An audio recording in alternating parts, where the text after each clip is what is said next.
पूरा नाम बताइए। रामदास दादा प्रसाद शाहू। जी। आप यहाँ पे जितनी भी मंडली होती है उसके आप अध्यक्ष हैं और समाज के भी आप अध्यक्ष हैं, है ना।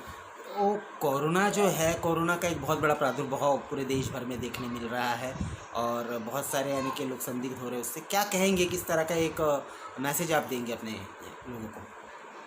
देखिए, सबसे पहली बात तो मैं सभी समाज बंधुओं से एवं सभी नागरिकों से नम्रतापूर्वक निवेदन करूँगा कि हमारे शासन ने एवं हमारे प्रशासन ने जो भी हमको नियम फॉलो करने के लिए हमको नियम बनाया है, उस नियम को फॉलो करें, क्योंकि उन्होंने वो जो नियम बनाया है वो हमारे लिए बनाया है।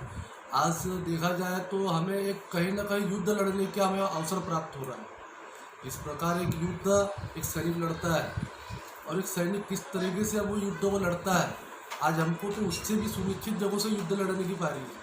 वो तो अपने आप को एक दुश्मनों के एरिया में अपने आप को अकेला रखकर युद्ध लड़ने की कोशिश करता है, लेकिन हम अपने आप को सुनिश्चित अपने घर में ही रखकर हम इस कोरोना जैसे विश्व महाबीमारी को और महामारी को और इतने बड़े कोरोना जैसे वायरस को हम लड़ा दे सकते हैं जी। अगर हम शासन और प्रशासन के नियम को और कानून व्यवस्था को सभी को एक नम्रतापूर्वक स्वीकार करें तो। जी। विजयनगर इस परिसर में लोग आपको एक आइकॉन की तरह देखते हैं और यहाँ पे लोग आपसे ही यानी कि बहुत ज़्यादा जो चीज़ें अवेयर होती हैं कोरोना के बारे में जानकारी के प्रचार प्रसार के लिए आपने कौन कौन सी चीज़ें अपने परिसर में की हैं? मैं जनता के बीच में जाकर जनता को ये समझाने की कोशिश करता हूँ कि आप अपने आप को ही दूरियां बना के रखें।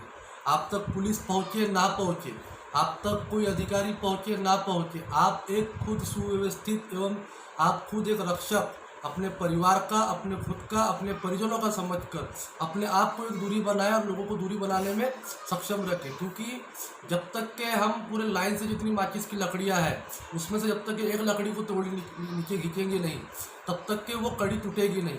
और कोरोना वायरस जो है वो उसी प्रकार से है कि हमको रोकना है तो कहीं ना कहीं हमारे को अपनी ही परिसीमा बनाना है, जिससे अगर हम अपनी उस वायरस को कड़ी को तोड़ना चाहते हैं, वायरस को हम कहीं ना कहीं रोकना चाहते हैं, तो जो वायरस हम तक के पहुंच रहा है उसको पहुंचने ना दे, उसके लिए ही हमको एक तहत दिया गया है, एक कानून व्यवस्था दी गई है, एक नियम प्रसारित किया गया है और उसी को नियम के फॉलो करते हुए अगर हमने सभी अपने अपने घरों पर लॉकडाउन रहा तो हमको देश तो ऑटोमेटिक लॉकडाउन है, लेकिन कहीं ना कहीं अपने आप को भी लॉकडाउन करने की आवश्यकता है।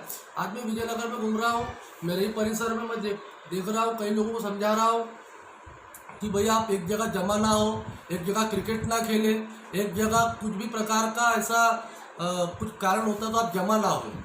आप जो भी आपको वार्तालाप करना है, जो भी आपको बातचीत करना है, आप दूर से भी कर सकते हो।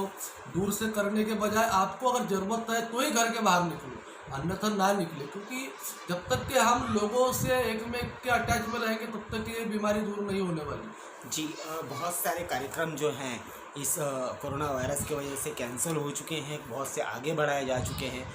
हाल ही में अभी नवरात्रि भी चल रही है, कर्मा माता की पूजा भी थी, उसके बाद डॉक्टर बाबा साहब अम्बेडकर जयंती भी 14 अप्रैल को आने वाली है। कहीं ना कहीं आपको लगता है कि इन सारे कार्यक्रमों में जो खर्चा लगने वाला था वो खर्चा कहीं ना कहीं कोरोना बाधित लोगों को यानी कि मदद करने में और जो बाकी लोग हैं जिनको खाने पीने की तकलीफ़ें हो रही हैं, इन लोगों तक की मदद पहुंचनी चाहिए, लगता है आपको? देखिए, सबसे पहली बात तो मुझे समाज से और शायद प्रसारित हो रहा है उनके माध्यम से मुझे समाज को एक संदेश ये देना है कि कर्मा माता जयंती एवं विविध प्रकार के जो हमारे कार्यक्रम आयोजित होते हैं ये बारंबार होते रहेंगे। एक वर्ष ना हुआ, 2 वर्ष नहीं हुआ तो कुछ मेरे ख्याल से लगता नहीं कि इस प्रकार से अवहेलना होती है, लेकिन हमें ये जो अवसर प्राप्त हुआ है कहीं ना कहीं कर्मा माता जयंती, माता हमें नहीं बोलती कि हमारी जयंती को आप मनाओ, लेकिन माता खुश तब हो सकती है जब उसके जयंती के उपलक्ष्य में जो हमने पैसा एकत्रित किया है उस पैसा को उन्हीं के बताए हुए रास्ते अनुसार हम अगर उसको जनता के ऊपर प्रसारित करते हैं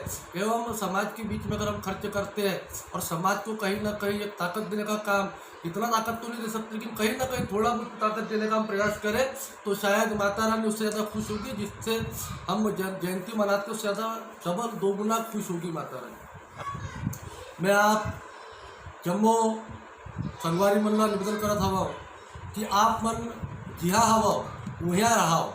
प्रधानमंत्री एवं हमार भारत सरकार एवं हिंदुस्तान के हमार आदरणीय नरेंद्र मोदी जी ला एक सुव्यवस्थित कानून बनाया हुआ है। जे कानून हमरे बना रहे और हमन ला ही ओकर पालन करना है।